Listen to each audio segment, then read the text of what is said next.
ओम शांति। बाबा good morning. आज बाबा के 7 नवंबर 2022 के महावाक्य हैं।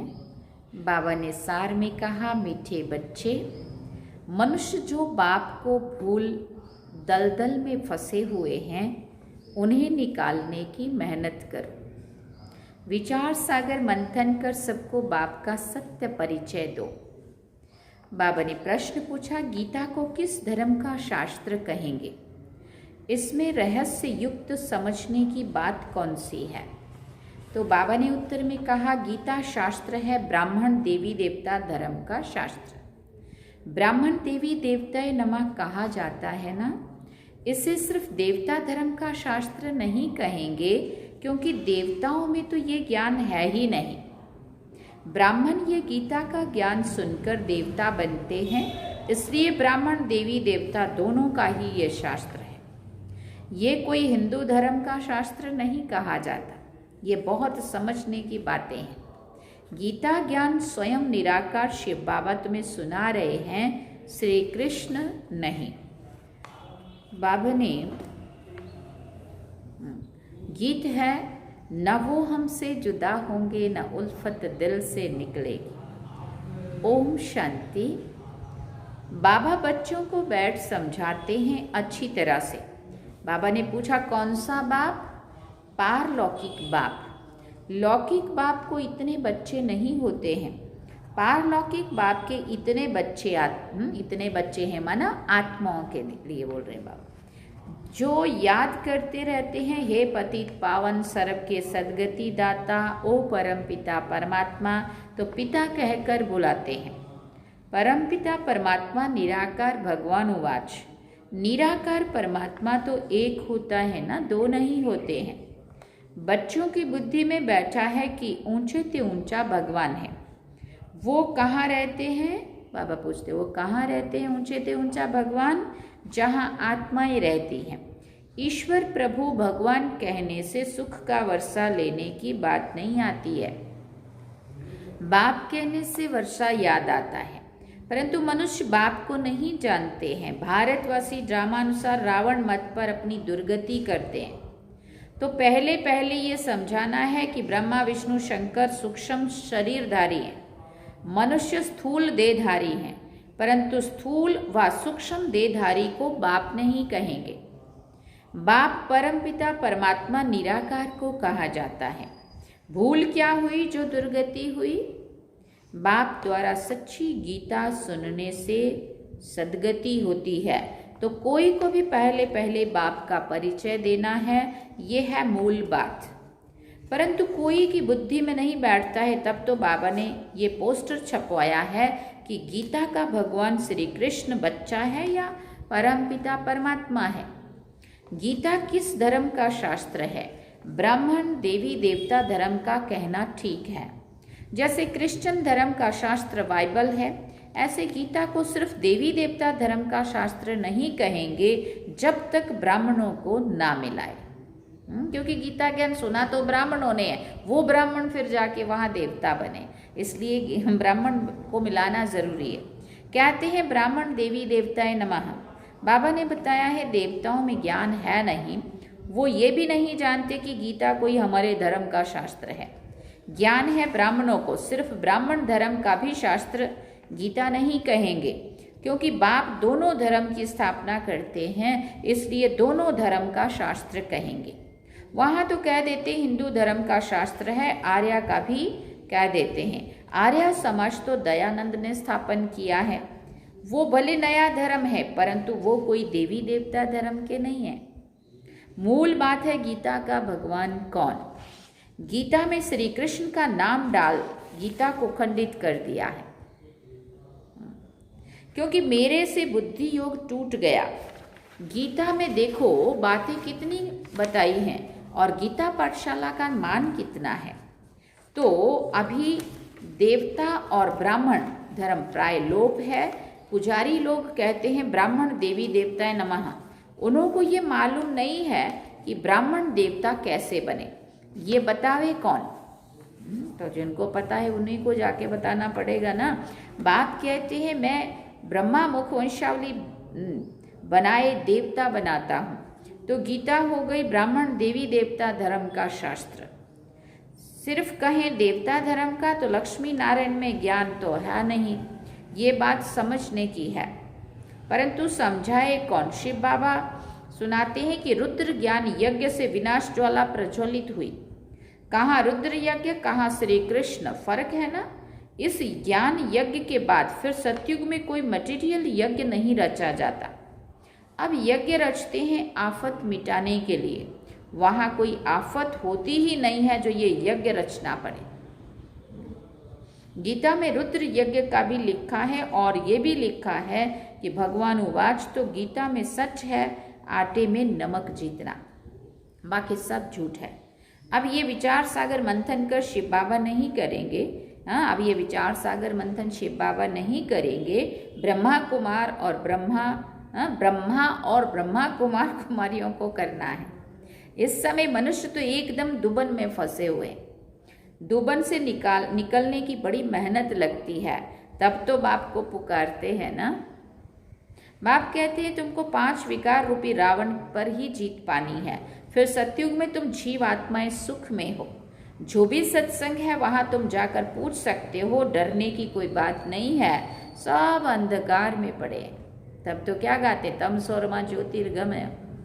इतना सब ज्ञानी होते हुए भी एक तरफ से अपने को बहुत बड़े बड़े ज्ञानी समझते हैं कि हमारे को तो सब ज्ञान है, और दूसरी तरफ से अंधकार से प्रकाश की ओर ले चलने के लिए पुकारते हैं। मौत सामने खड़ा है और कहते हैं अभी तो कलयुग में 40,000 वर्ष पड़े हैं।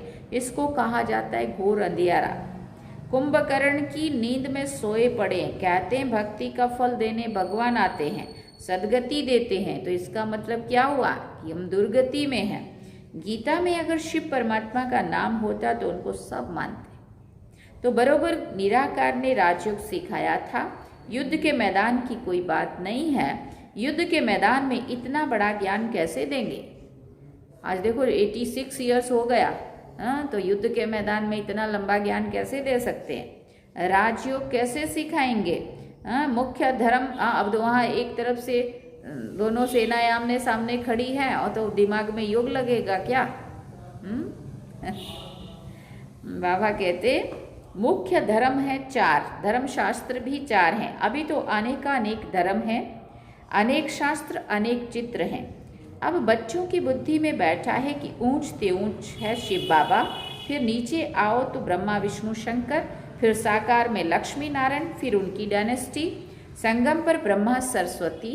बस रुद्र यज्ञ जब रचते हैं तो शिव का लिंग बनाए पूजा करके फिर डुबो देते हैं। देवियों की भी पूजा कर फिर डुबो देते हैं।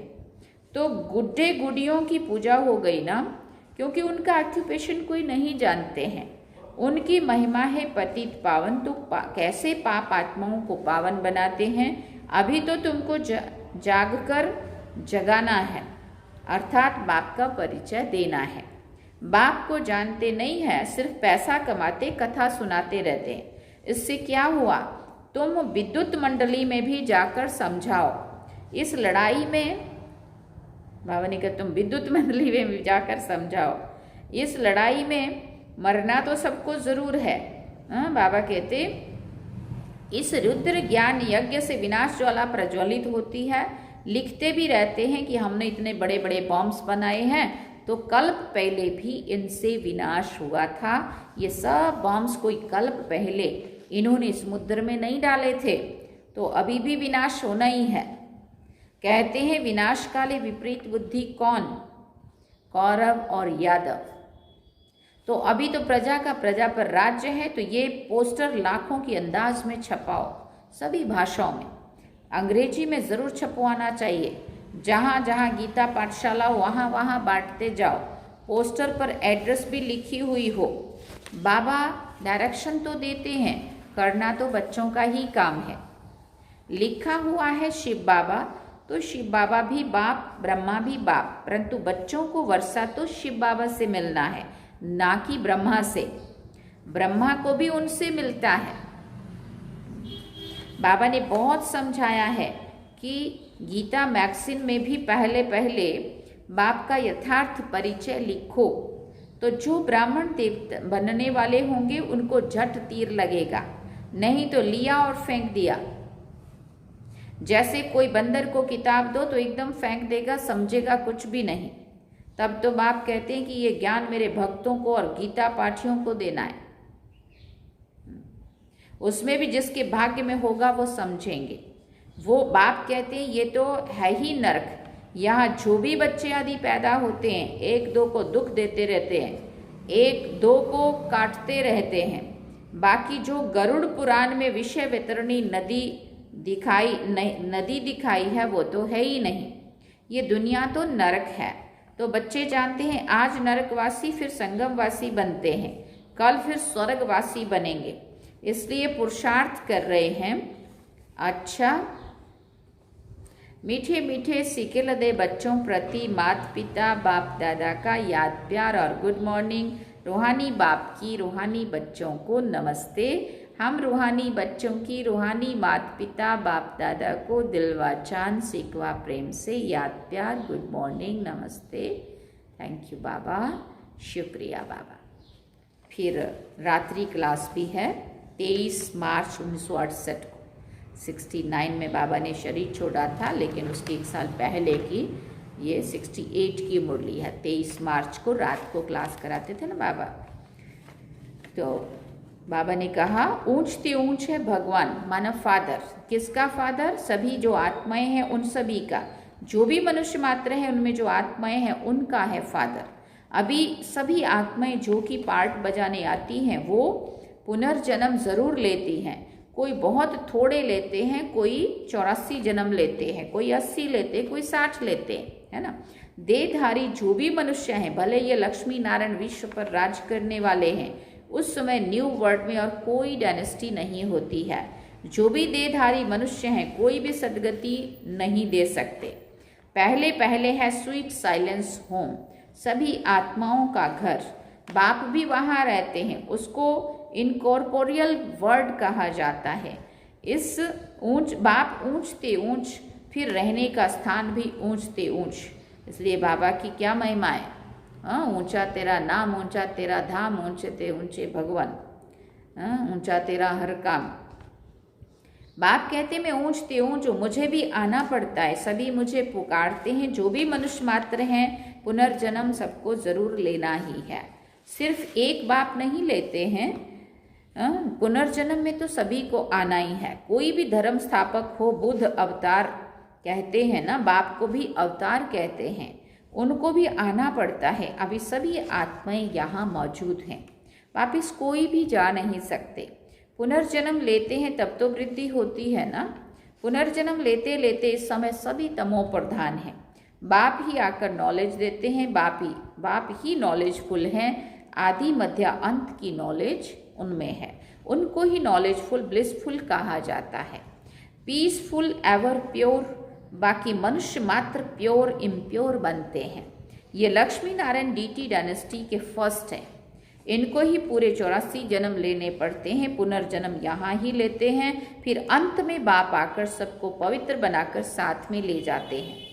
बाप को ही लिबरेटर कहा जाता है। इस समय सभी धर्म स्थापक यहाँ हाजिर हैं, बाकी थोड़े हैं जो आते रहते हैं, वृद्धि होती रहती है। सर्व का सदगति दाता एक ही बाप है।